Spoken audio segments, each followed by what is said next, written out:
What are healthy food recipes that are healthy foods, quick and easy to eat, or at the very least, easy if you cook them. It does take time to cook. So I'm going to talk to you about what and why we're going to do a vegetable recipe today, and why you're picking what you're picking, and how to navigate where to prioritize saving money if you're budgeting. So what is your best choice for health? And this video includes the recipe walkthrough. So when you're picking foods to eat, we're going to pick vegetables. These are all fresh. Fresh vegetables are going to be the best. If they are local vegetables, those have the nutrients that those plants are sharing the air with you, they're sharing the soil, they're sharing the environment. So local is going to be your best bet, but at the very least, fresh. Now, these vegetables that we're talking about today are not your starchy vegetables, so they're not yams or sweet potatoes or regular potatoes. You're also going to have fat. Eating your vegetables with fat is going to help your body absorb the nutrients that are available in the vegetables. But it's important to have a particular kind of fat, and that would be your omega-3 fats. Your omega-3s, you can find those in coconut oil, in olive oil, extra virgin olive oil, and you can find that in grass-fed butter. Regular butter has omega-6s in it, which contributes to inflammation and is not as good on your body. Also, regular butter usually is those animals are getting hormones, or they might be getting antibiotics and other drugs. And so there's going to be remnants of that in whatever you're eating. And so we want to make sure that the animal that we eat has been treated kindly and is going to be grass-fed, so that we have those omega-3s. Now, something else about omega-3s, even beyond absorbing nutrients in your vegetables from the fat and the anti-inflammatory effects of omega-3, is that omega-3s support your liver in detoxifying your body. So if you have to choose between organic or non-organic vegetables and grass-fed or regular butter, what do you think you would choose?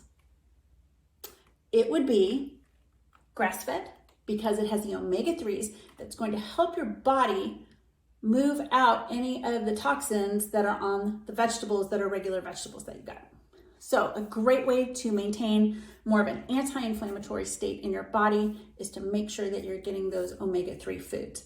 Now, if you are not getting grass-fed meats and butters and dairy, then make sure that you are taking omega-3 supplements, because you've got to counteract those omega-6s that you're ingesting. So that's what's best for your health.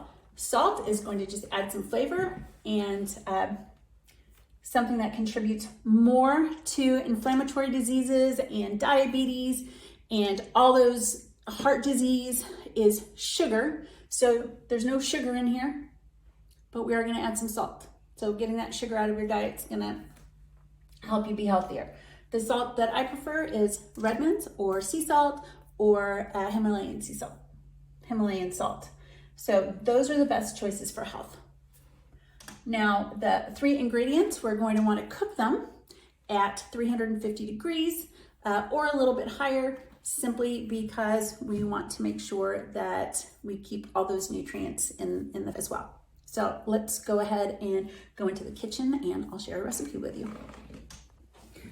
Let's cook a healthy meal. I'll share with you what I've got here. So we're going to be cooking, we're going to pick one of these. I like to get these from the grocery store because somebody already did the prep work for me. I always make sure that I get a date. That's not going to matter when you're watching this.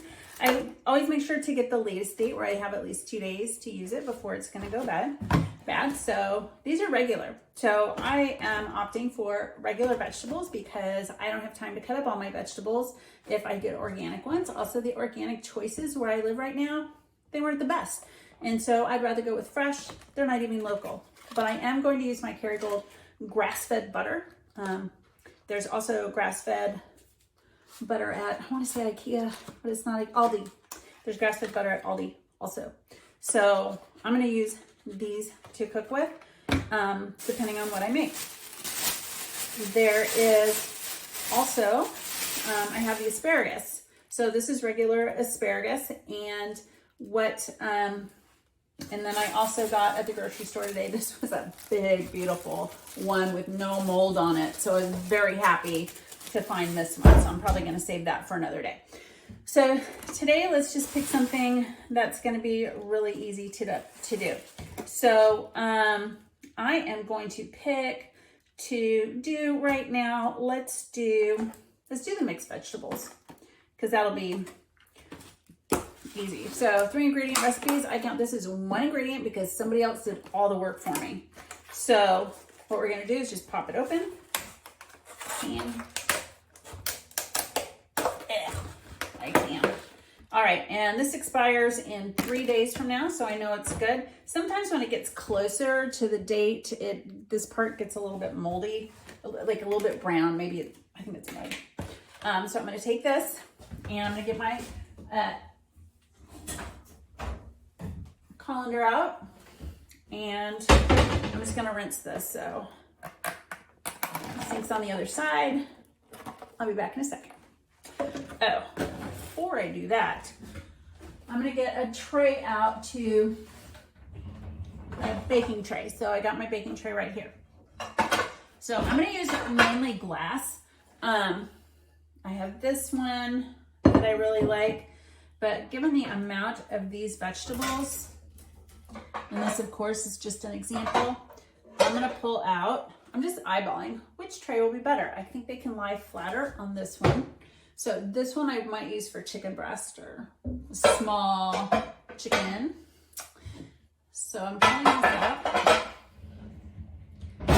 and that's going to be ready. Oh, we're going to set the oven for 350. I'm going to go rinse this off. Oh my gosh. Yeah, I'll show you in a second.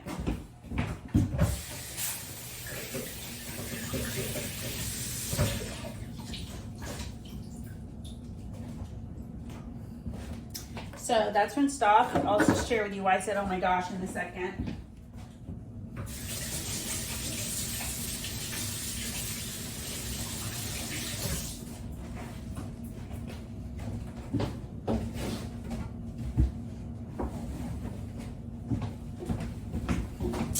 Okay, so this, ew, look at that. How gross is that? That is, I don't like that when they do that. So I'm gonna cut that off, but anytime you're dealing with cauliflower, there is a threat of gross stuff being on there.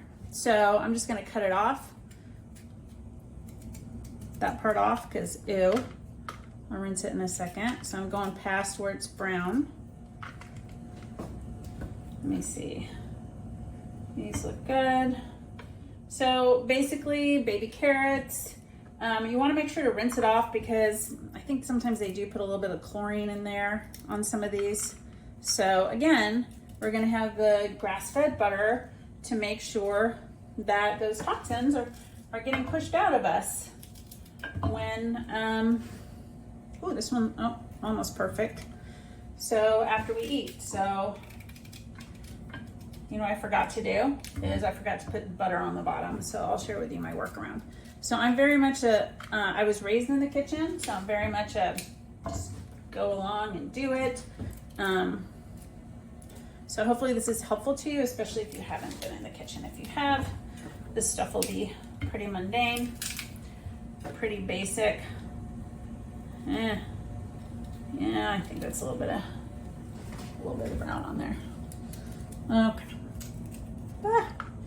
Got that off. And then I am picking them apart so that it's easy. How many minutes are we? 5 minutes with the chit chat in the beginning.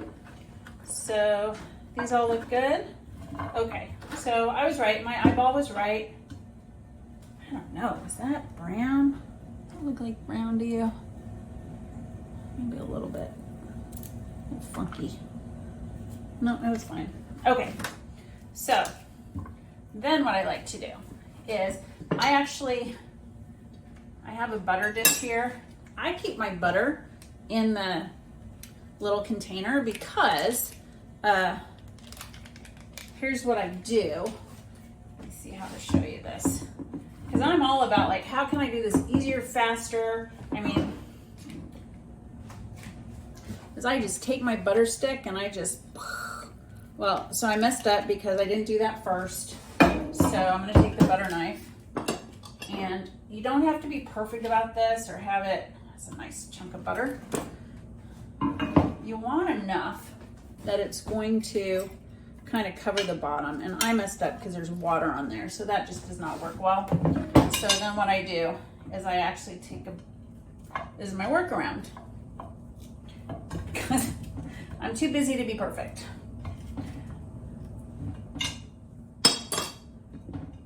And I put it on a little bit of the bottom of some of these.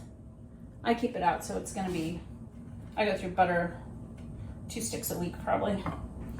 Okay, my cholesterol's great because it's this butter. Okay, so, oh, there's a big chunk of butter right there. So I'm just kind of putting it on the bottom. Hopefully you can see this okay. I think so.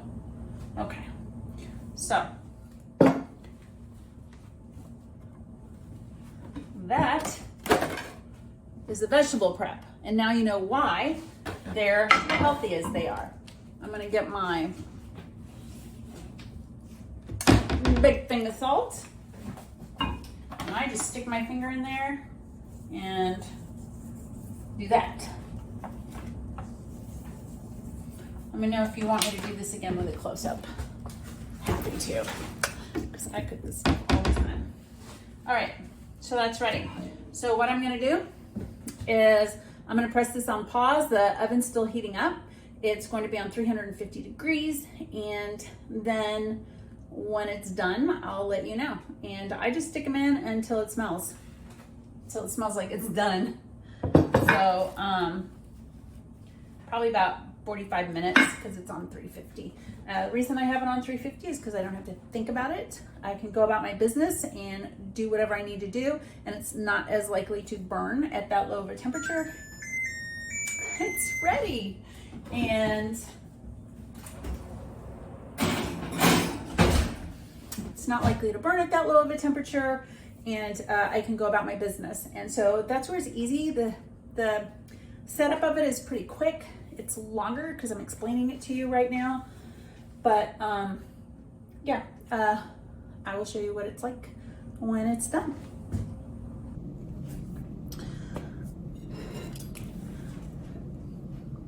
Okay, so this is the meal that we created. So I'm just gonna taste this and see how it is.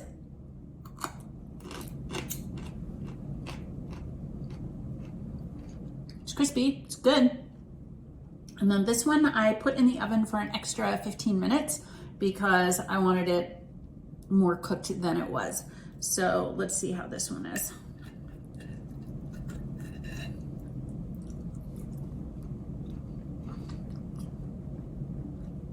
It's really good. I really like that lemon on there with the salt and pepper. So I would consider that a win and absolutely delicious. I hope you try it. Let me know how it goes for you, and if you have any recommendations for different flavors that you would use for either the vegetable or for